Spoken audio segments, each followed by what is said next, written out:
como sempre, atualizações, né, pessoal? E eu sempre chamo, né, vocês como sobreviventes do INSS. A gente às vezes quer ser moderado aqui, não quer falar certas coisas, porque é revoltante o que nós estamos vivendo hoje em dia, em todas as situações, né? E é aquilo, quem consegue manter hoje, por exemplo, um benefício dentro do INSS e não tem problemas, olha, é um privilégio, viu? Porque a maioria das pessoas, a maioria dos segurados, a maioria dos contribuintes que sempre pagaram o INSS, sabe, estão com problema, dificuldades, cada vez mais burocracia, notícias de desvio de dinheiro, quer dizer, falam em equilíbrio de conta pública para você que ganha R$1.500, R$2.000 num benefício, e não falam dos milhões que foram roubados, esse último roubo que teve desses descontos indevidos, que ninguém foi para cadeia até agora, ninguém teve os bens bloqueados. Agora você, aí se você não deixar o seu documento atualizado, um abraço, tchau seu benefício. O INSS é responsável por pagamentos e benefícios previdenciários, tá? Então veja bem, quem não pode mais ter os seus benefícios cessados pelo INSS? Aposentadorias, auxílio por incapacidade, pensão por morte, benefício de prestação continuada. Será que esses benefícios não podem ser cessados por algum motivo? Ao longo dos anos, a cessação de benefício, isto é, o cancelamento ou suspensão dos pagamentos, tem sido uma preocupação muito grande para muitos segurados. Entretanto, existem mudanças na legislação e decisões judiciais que vêm garantindo proteção a determinados grupos, tá? Que agora não podem mais ter os seus benefícios cessados de forma automática e arbitrária. Tivemos aí a derrubada do veto para aposentados por invalidez e BPC, pessoas com doenças crônicas progressivas, incuráveis, terminais, terem o benefício do INSS cessados. Ah, você não acredita nisso? Assista os conteúdos. A primeira grande proteção concedida diz respeito a beneficiários que já completaram mais de 60 anos. Tá? E recebem, por exemplo, o BPC. De acordo com decisões judiciais, posicionamento dos Ministérios do Desenvolvimento, idosos que tenham mais de 60 anos não devem passar por revisões periódicas que resultem em cancelamento sumário de benefício, ao menos que haja indícios claros de irregularidade. Essa medida é uma parcela vulnerável da população que muitas vezes encontra dificuldade até para se locomover, apresentar documentos atualizados com frequência. E é mesmo, pessoal.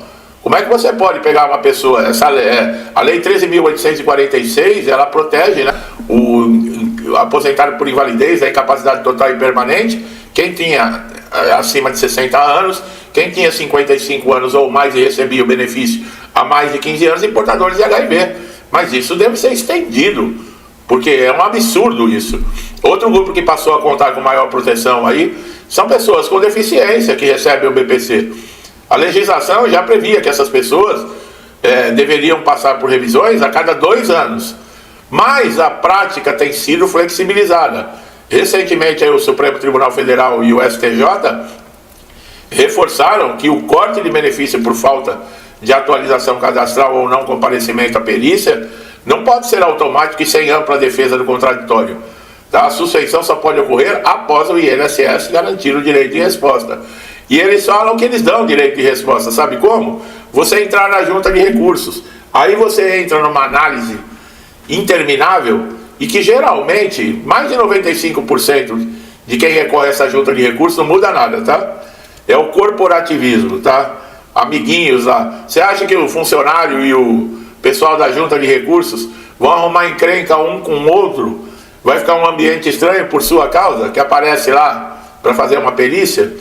Além disso, olha lá, os aposentados por invalidez, que nem eu falei, a lei 13.846 dava essa proteção. Essa medida representa uma vitória significativa para quem depende de valores para sua subsistência. O pessoal do INSS, eles acham que, por exemplo, você tem um benefício para tirar férias, para viajar para as ilhas gregas, você usa esse dinheiro para sua diversão. Será que não tem consciência que a maioria das pessoas estão doentes, precisam de remédio, precisam pagar as suas contas e muitas vezes o dinheiro do benefício não dá, porque além das contas que já existiam, entra tratamento, entra remédios, entra diversos custos devido à condição de saúde. Será que essas pessoas não têm um pingo de, sei lá, sabe? Não tem exemplo na família deles, ou são filhos de chocadeira? Eles não têm familiares que ficam doentes, que precisam de assistência? Como é que pode tratar alguém assim? E outra, o desrespeito maior, porque essas pessoas não estão recebendo nenhuma caridade, essas pessoas pagam para ter direito a um benefício do INSS. É como um seguro. Você vai pagando. Seguro de carro não é assim? Você paga, se acontecer um acidente, uma batida, qualquer coisa com o carro, o seguro tem que te dar suporte. O INSS é a mesma coisa. Você começa a trabalhar sem te perguntarem se quer ou não, você começa a pagar para caso acontecer alguma coisa com você, você tem um suporte. Olha até onde vai o desrespeito. Também não pode mais ter os seus benefícios cessados segurados que tem ação judicial tramitando contra o INSS relacionado ao mesmo benefício. A jurisprudência tem sido clara ao afirmar que enquanto houver discussão judicial em curso, o INSS deve aguardar a decisão final antes de suspender o pagamento, principalmente quando o segurado aí apresenta um recurso a uma medida liminar. Quem está, por exemplo, recebendo tutela antecipada e está com processo na justiça, né, contra o INSS, de maneira alguma, nem a tutela pode ser cessada. Primeiro quem vai cessar a tutela seria um juiz, mas o INSS não tem como nem dizer não. É uma liminar, tem que ser pago e acabou. Não tem conversa. Enquanto perdurar o processo, o INSS não pode fazer nada. Não tem como. Essa proteção evita prejuízos irreparáveis enquanto se discute o direito ao benefício. Importante destacar que a cessação de benefícios sem prévia notificação passou por ser considerada ilegal. A Lei 14.331 de 2022 diz que decisões do Judiciário reforçam que o INSS é obrigado a comunicar, por exemplo, com antecedência, qualquer revisão, suspensão ou cancelamento, dando ao beneficiário um prazo para defesa ou documentação complementar. O descumprimento dessa exigência pode tornar a cessação nula e gerar direitos até a restituição de valores interrompidos. Quem recebe auxílio-doença, que estão afastados há mais de 2 anos, mesmo sem perícia atualizada, também estão sobre um novo olhar.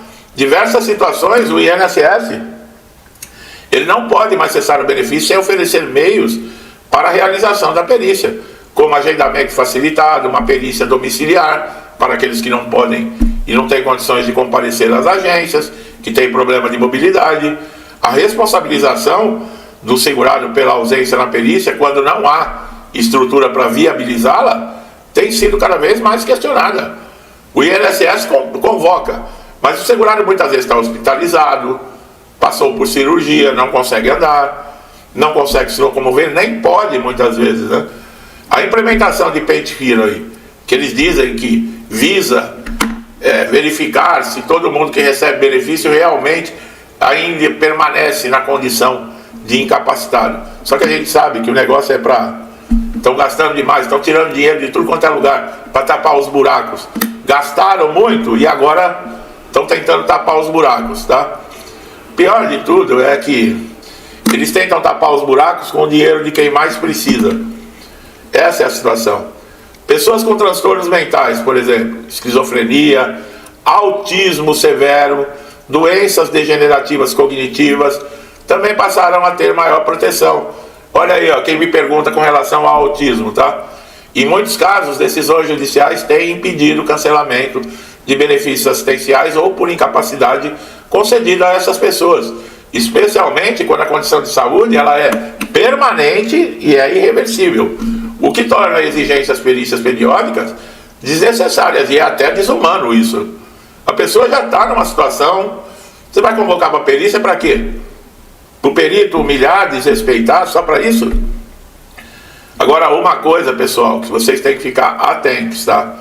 A exigência da prova de vida. O INSS, ele fica só esperando você dar uma brechinha, que aí nem a justiça pode resolver. Você tem deveres como segurado do INSS. Não é só direitos. Hoje em dia, a gente só ouve falar em direito. Deveres, ninguém. Todo mundo quer direito, mas e os deveres? Você tem direito, sim, mas você tem que trabalhar, você tem que ser honesto, você tem que cumprir com as suas obrigações. Não é assim? Ou é só direito? Eu fico o dia inteiro deitado no sofá, porque eu tenho direito à bolsa, eu tenho direito a isso, eu tenho direito àquilo, eu tenho direito a não sei. E trabalhar, e cuidar da vida, e se mexer, em produzir. Você também não tem esse dever? Quer dizer, o Brasil está desse jeito por causa disso, né? Ninguém quer trabalhar mais, por quê? Eu tenho direito a Bolsa Gás, Bolsa Família, Bolsa não sei o quê, Bolsa Educação, Bolsa... E ninguém tá... Se a pessoa for trabalhar, ela ganha menos do que se ela ficar deitada no sofá recebendo a quantidade de bolsas que existe. Olha o absurdo. Tanto é que está tendo problema. As empresas não encontram gente com mão de obra. O campo, para se trabalhar, aonde se depende ainda do trabalhador braçal, por exemplo, eu vi uma reportagem que Pocã, os pés carregados, mas milhares de pés, e o cara querendo pagar o produtor pagando R$3.500 por mês para cada um que fosse trabalhar e não achava. Olha lá, o salário de R$3.500 não é pouco para colher Pocã e não acha trabalhador. As Pocãs tudo estragando, tudo apodrecendo no pé, porque ninguém quer trabalhar. É bolsa disso, bolsa daquilo, bolsa não sei o que, trabalhar para quê? É importante lembrar que o princípio da continuidade do benefício ele é amparado constitucionalmente, quando há risco, tá? Ou seja, situações em que a interrupção do benefício pode colocar o cidadão em vulnerabilidade extrema, como fome, desabrigo, abandono, a justiça pode determinar aí a manutenção do pagamento, mesmo que existam dúvidas sobre a regularidade formal do processo administrativo. Quer dizer, mesmo que tenha passado alguma coisa batida, faltou um documento, mas foi concedido o benefício, mas essa pessoa, ela é sozinha, ela não tem ninguém, é uma situação que só tem o benefício para sobreviver. Se tirarem o benefício dessa pessoa, ela não vai ter onde comer, não vai ter onde morar, vai ficar abandonada porque não tem ninguém. Quer dizer, então a justiça entende que mesmo com alguma por exemplo, irregularidade seria uma fraude com intenção, mas mesmo alguma coisa que esteja faltando, o benefício ele deve ser mantido, que a pessoa não pode ser levada ao estado de vulnerabilidade extrema. Segurado com as doenças graves previstas em lei, câncer, AIDS, outras enfermidades que dispensam carência para concessão de benefício, não devem ter os seus pagamentos cessados sem uma reavaliação criteriosa. Muitos desses casos, os tribunais têm aí entendido que o laudo médico histórico de tratamento contínuo, o INSS tem que manter e prover aí a recuperação da capacidade. A tendência dos tribunais, pessoal, e da maioria aí dessas normativas do INSS, está sendo muito clara. O INSS cada vez mais dificultando e a justiça cada vez mais procurando garantir os direitos, tá? Pelo menos no INSS ainda a justiça está assim, tá? A ideia é que a revisão e o combate às fraudes, difícil, sejam feitos de forma rigorosa. Roubar aposentado e pensionista também é fraude, viu? Não é só o segurado que tem que ser penalizado, não, viu? E os sindicatos? E as associações que roubaram aí os segurados? Como é que fica? Bloquearam os bens desses sindicatos e associações e não bloquearam. Tem alguém preso? Não, não tem ninguém preso. Esses também, viu? Prejudicam o erário público, prejudicam tudo, viu? Não é o que ganha 1.500, 2 contos por mês aí de benefício que faz mal aos cofres públicos, não, viu? São os que roubam milhões, bilhões, viu? Em resumo, tá? O INSS não pode mais cessar benefício de forma automática, vocês viram. Se tiver problema, pessoal, justiça, tá? Entra aí na junta de recursos, só para você tirar o peso da consciência. Mas o caminho é judicial. Você, meu amigo e minha amiga, estão chegando a primeira vez aqui no canal, sejam bem-vindos, tá? Se inscreva no canal, ative o sininho de notificação para você ganhar com isso. Você vai receber vídeos, você vai estar sempre atualizado, qualquer notícia urgente vai estar em primeira mão para você, tá? Meu amigo e minha amiga que me acompanham aí sempre, me incentivando, Deus abençoe a casa, a vida, a família de vocês, com muita paz, saúde, prosperidade, alegria, tudo de bom, tá, pessoal? Tudo que eu desejo para mim e para minha família, eu lhes desejo em dobro. Deixo um forte abraço e até os próximos vídeos.